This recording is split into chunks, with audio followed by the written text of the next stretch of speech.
waktu dan kesempatan di pertemuan kami dengan mata pelajaran yaitu saya mengambil tema Aceh dengan partai lokalnya. Jadi sebelum partai lokal didirikan di Aceh, di sana terjadi dulu pembahasan yang dilakukan oleh anggota DPR, di mana pada tanggal 25 Februari sampai dengan tanggal 5 Juli 2006, di sana ada pembahasan tentang berdirinya partai lokal di Aceh. Nah, di mana saat itu pemerintahan antara pemerintahan Republik Indonesia dengan Negara Aceh Merdeka menjadi kesepahaman. Sebelum itu juga pembahasan terjadi dari segi pada tanggal 15 Agustus 2005. Dalam pembahasan ini dicetuskan 4 kategori. Yang pertama tentang menjalankan roda pemerintahan Aceh. Yang kedua tentang ekonomi rakyat Aceh. Yang ketiga pembebasan mantan Napol dan Tapol di Aceh, tersebelahan Aceh. Dan yang keempat, Aceh bisa mendirikan partai lokal. Nah, salah satu yang pertama, di mana pemerintahan Aceh diberikan wewenang oleh pusat untuk menjalankan roda pemerintahan, karena pusat hanya mempunyai kewenangan di Aceh hanya 6 kategori, di mana salah satunya di bidang keamanan, moneter, agama, pendidikan, dan lain sebagainya. Selebihnya Aceh bisa mengatur diri sendiri, termasuk juga laut darat. Aceh bisa membentuk dan bisa mendirikan badan usaha milik Aceh. Sebenarnya itu serang Pak, Aceh banyak wewenang dan kekhususan untuk menjalankan roda pemerintahan. Memang kita diberikan otonomi khusus dan kita diberikan dana khusus. Tapi kalau kita melihat ke depan, Aceh sebenarnya tidak perlu dengan dana khusus.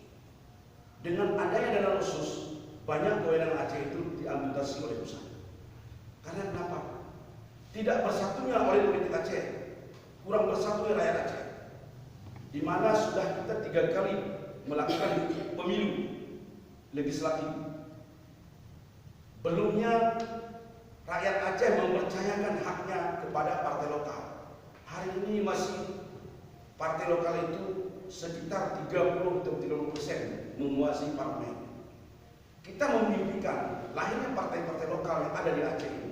Kita bisa menguasai kursi sebanyak 75% atau ke atasnya lagi. Hari ini pemerintahan pusat banyak belum menjalankan apa yang diperjanjikan di MOU Helsinki. Padahal Aceh mempunyai undang-undang pemerintahan Aceh. Kadang-kadang masyarakat masih awam dengan namanya UUPA. Padahal UUPA itu jelas keuntungannya bagi rakyat Aceh, bukan bagi kelompok-kelompok tersendiri. Banyak bisa yang kita lakukan di sana dengan undang-undang UUPA ini. Kita mau mengadakan perdagangan dengan negeri luar, hanya kita bisa berkonsultasi dengan pusat. Tidak perlu kita minta persetujuan dengan pusat. Hari ini banyak sudah kita lahirkan di DPR Aceh tentang poin-poin Helsinki, tapi pusat belum menyetujui. Kenapa? Karena rakyat kita sendiri belum bersatu, rakyat Aceh sendiri belum bersatu. Pertanyaannya, kenapa pusat belum memberikan kewenangan Aceh 100%? Itu tergantung kepada kita. Kita baca ke belakang. Kenapa pusat memberikan otonomi khusus dan partai lokal di Aceh?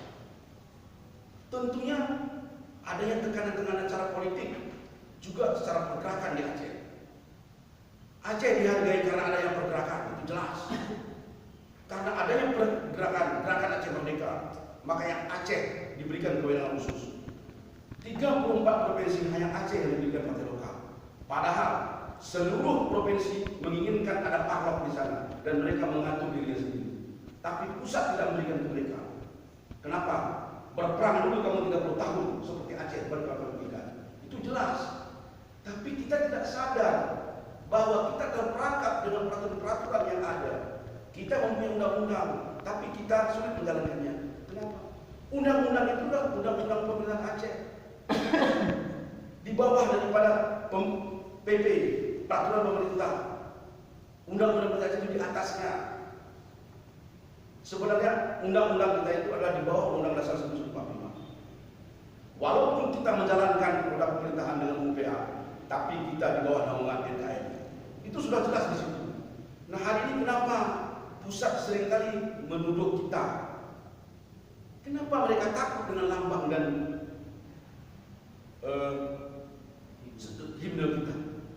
Di mana-mana, jangankan itu, KONI juga punya lambang, punya himne. Kenapa mesti mereka yang sudah dikanunkan, yang sudah diketok palu oleh DPR Aceh, kenapa mereka enggan untuk memberikannya? Padahal itu bukan bendera separatis, itu jelas bendera rakyat Aceh. Kita tidak sepakat kalau memang di Aceh ada separatis, itu jelas kita tidak sepakat. Nah, perlunya tekanan besar politik hari ini.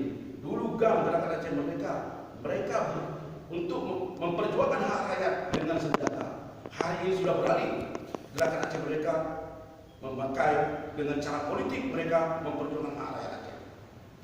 Memang hari ini masih jauh, sangat jauh, di mana kesepakatan yang dulu masih jauh untuk menjalankan ini. Tapi itu tergantung pada kita. Kita akan mendorong agar pemerintahan pusat memenuhi janjinya, yang mana kita menjalankan roda pemerintahan itu sangat luas dan terbuka.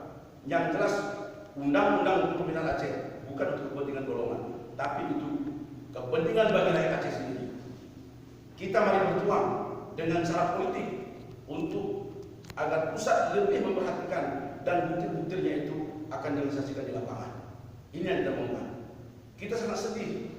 Baru-baru ini kita ditekan agar Blok B yang ada di wilayah Pasir dikelola oleh Pertamina. Padahal kita sudah meminta kepada pemerintah agar Blok B itu dikelola oleh Badan Usaha Milik Aceh. Hari ini mereka diberikan perpanjangan 1 tahun ke depan.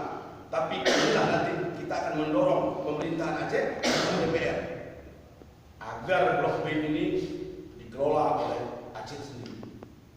Karena dana khusus berakhir di tahun 2024, yang dimana tahun 2022 kita hanya mendapatkan dana khusus 1%. Nah, dengan adanya pendapatan Aceh, maka kita tidak lagi tergantung kepada dana khusus. Karena dana khusus ini sangat berat, balannya itu sangat berat, di mana satu persatu perjanjian dari segi itu dikikis, diamputasi, sehingga kita harus mengikuti apa keinginan mereka. Justru karena itu kami menghimbau untuk masyarakat Aceh, mari bersatu. Saya yakin sebenarnya ini juga pemahaman ini kurangnya elit-elit politik Aceh untuk memaparkan ini kepada rakyat itu sendiri. Karena rakyat seolah UPA itu adalah kepunyaan golongan itu sendiri. Padahal UPA itu adalah kepunyaan kita juga, Aceh pada umumnya. Sangat sayang sekali kalau ini kita lupakan. Sebaiknya rakyat Aceh bersatu untuk mensejahterakan rakyat ke depan. Saya pikir ini hanya sebagai gambaran yang saya sampaikan kepada teman-teman. Pemahaman ini mari kita baca kembali, mari kita ikut berjuang kembali bagaimana supaya MOU Helsinki itu dengan butir-butir, dengan poin-poinnya, pusat melaksanakan apa pernah yang dijanjikan di Helsinki. Saya pikir pemahaman ini sedikit banyaknya sudah saya sampaikan, Pak. Mungkin dalam penyampaian saya ini di mana ada kekurangan dan kelemahan saya, ini pun saya mohon maaf kepada teman-teman semua, khususnya kepada Pak dosen. Saya dengan wabillahi taufiq wal hidayah. Wassalamualaikum warahmatullahi wabarakatuh.